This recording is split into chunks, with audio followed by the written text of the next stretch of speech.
ሰላም ሰላም ውድ ቻናሌ ቤተሰቦች በኦስሎ ሜዳ እንግዲህ በ3000 ሜትር በሴቶች በተካሄደው ውድድር ኢትዮጲያዊያን አትሌቶች አክሊልን አስመዝግበዋል። በዚህ ውድድር እንግዲህ ከ1 እስከ 4ኛ ያለውን ደረጃ የያዙት ኢትዮጲያዊያን አትሌቶች ናቸው። ኢትዮጵያን የኮራች አትሌት ማናት? ውድድሩስ እንዴት ነበር? ሙሉ ውድድሩ ቪዲዮ እንግዲህ በዚህ ተለቋል። መጀመሪያ ግን ስካይ ስፖርት ኢትዮጵያ አዲስ የሆናችሁ ሰዎች ላይክ፣ ሼር፣ ሰብስክራይብ። እንግዲህ በዚህ ውድድር አሸናፊ የሆነችው ፍሬወይኒ ኃይሉ ነች። ሁለተኛ የወጣችው የህቅና አምባው ስትሆን 3ና 4 ቁጥሮችም ደግሞ የኢትዮጵያውያን የሀገራችን አትሌቶች ትዕግስት ጌታቸውና ወርቅነሽ ናቸው። የዚህ ውድድር ዋናው የዳይመንድ ሊግ 4ኛ ከተማ የሆነችው ኖርዌይ በተካሄደው ውድድር እንግዲህ ኢትዮጵያ ከአንድ በላይ ወርቅ በማምጣት ሌላ የገጽታ ግንባታ አትሌቶቻችን ለሀገራችን ይዟል። 5000 ሜትር ወንዶች ይሁኔ አዲሱ ይሁኔ አንደኛ ወጥቷል። በእርግጥ በዛ ላይ ውድድር ላይ በተካፈሉ አትሌቶች መሀል እንግዲህ የኢትዮጵያን ደረጃ በመሀል በብዙ አትሌቶች ጋር ነበረ። አንደኛ የወጣው ኢትዮጵያዊ ቢሆን ግን ተከታትለው ሊገቡ አልቻሉም። በሴቶቹ ግን ኢትዮጵያውያን ከ1 እስከ 4 ተከታትለው በመግባት እንግዲህ አረንጓዴ ቦርድ አሳይተዋል። በ1500 ሜትር ወንዶች ደግሞ ትውልደ ኢትዮጵያዊ ያሬድ ንጉሴ አንደኛ ወጥቷል። የኦስሎ ላይ ምንድን እንግዲህ ኢትዮጵያን ያኮራ ነበር ብል ማጋነን አይሆንብኝም። ኢትዮጵያን ገጽታ ያሳየ ነበር ግን ማጋነን አይሆንብኝም። እንግዲህ ቀሪው ቪዲዮ አይታችሁ ልጅሙ ዘና የምትሉበት ጋብቻችኋለሁ። እኔ ከወዲንቻ ባባይ አላ ኢትዮጵያ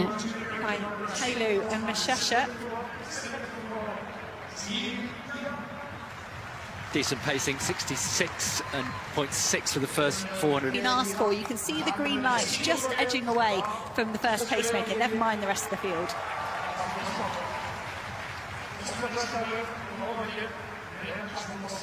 So 1 kilometre down, still plenty of running here in the women's 3000.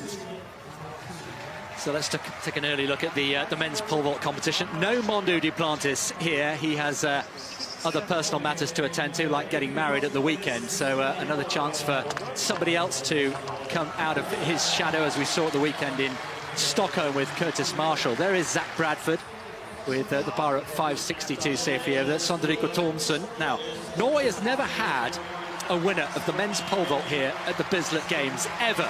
Sondre Thomsen, his brother here, might want to change things, particularly in the absence of Mondou Duplantis, and that's a nice, safe, comfortable clearance for the US-based and born Sondre Thomsen. Manuel Corrales as well, of course, second all-time behind Duplantis after that 6:17 indoors earlier this year. Should be meat and drink to him. Conditions actually way on the far side now of our left as we look out. Pretty good. The wind has just abated slightly. They're slowing here in the women's 3000. Opening laps of around about 66, 67 or so at 2:48 opening kilometre. Then they've slowed to outside 70 seconds. Margot Appleton, the American pacemaker, made a good decision. She looked around and she came back to the pack, and now she's trying to urge them on. Lyndon Hall still content to sit behind Appleton. Hall has moved through the distances in her career. She hit a fun lifetime goal of going sub-2, sub-4 and sub-15 in the 8, 15 and 5K. So she's got the range and she's no stranger to leading. So I think Hall at this stage might be okay once Appleton steps aside. But the lights at 8:24, the Australian national record, the meeting record of Georgia Griffith, they're going through the finish line now, around about 40 metres ahead of Hall. And this will be the last of Appleton, I think. Hall takes over with 3 laps to go. And what's significant for me is in the middle of that pack, Hannah, you've got the likes of Getachew, Abera, Amabor, Hailu, all the Ethiopians just, okay, they're one behind the other, single file, but they're just waiting and waiting and waiting, and we'll see them come into prominence in the next section of the race.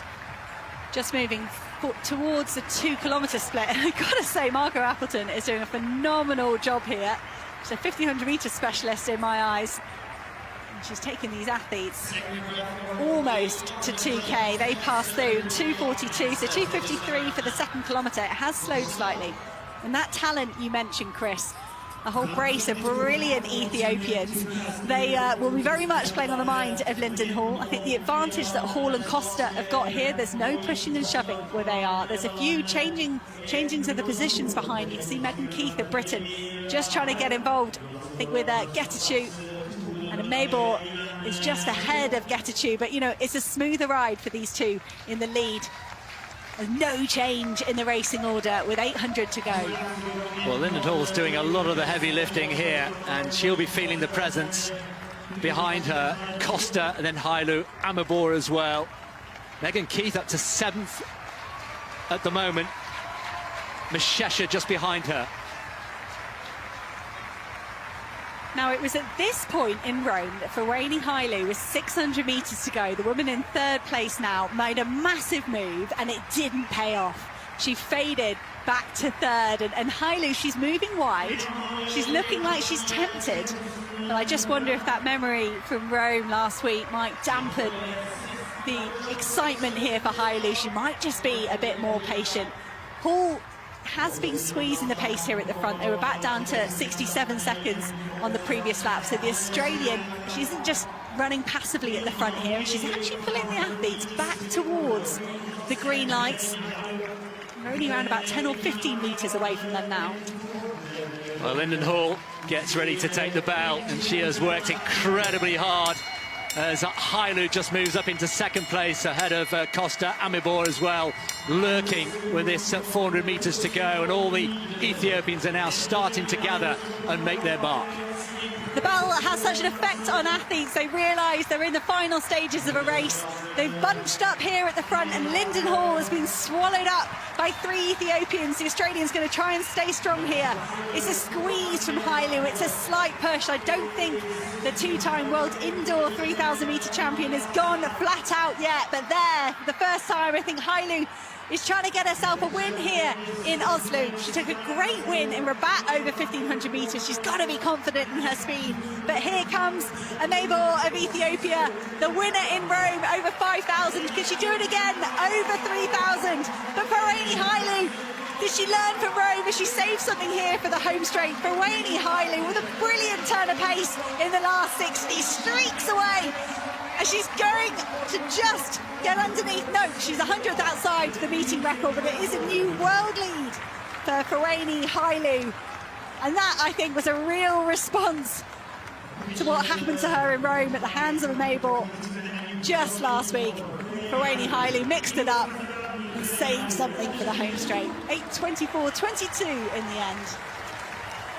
And Mabel, a brilliant season's best in 2nd place, 8:25.15, saying that Getachew continues a fantastic year, coming in 3rd.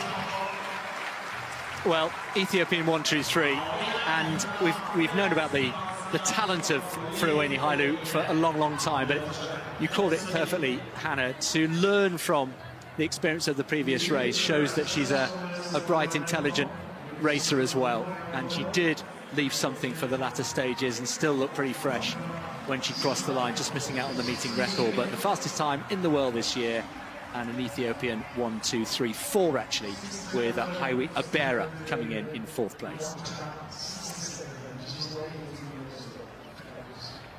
I think that was a real bit of poise and patience from Ferengi Hailu. Gave herself a good position, gave herself the shortest distance to run in that final lap, and then measured her effort perfectly. It's so hard to do when you're in the lead. All the emotions, the fear of who's going to come up on your shoulder. So just hold your nerve. Takes some doing, and Hailu nailed that today. Maureen Costa held on for 5th, and Linden Hall for 6th.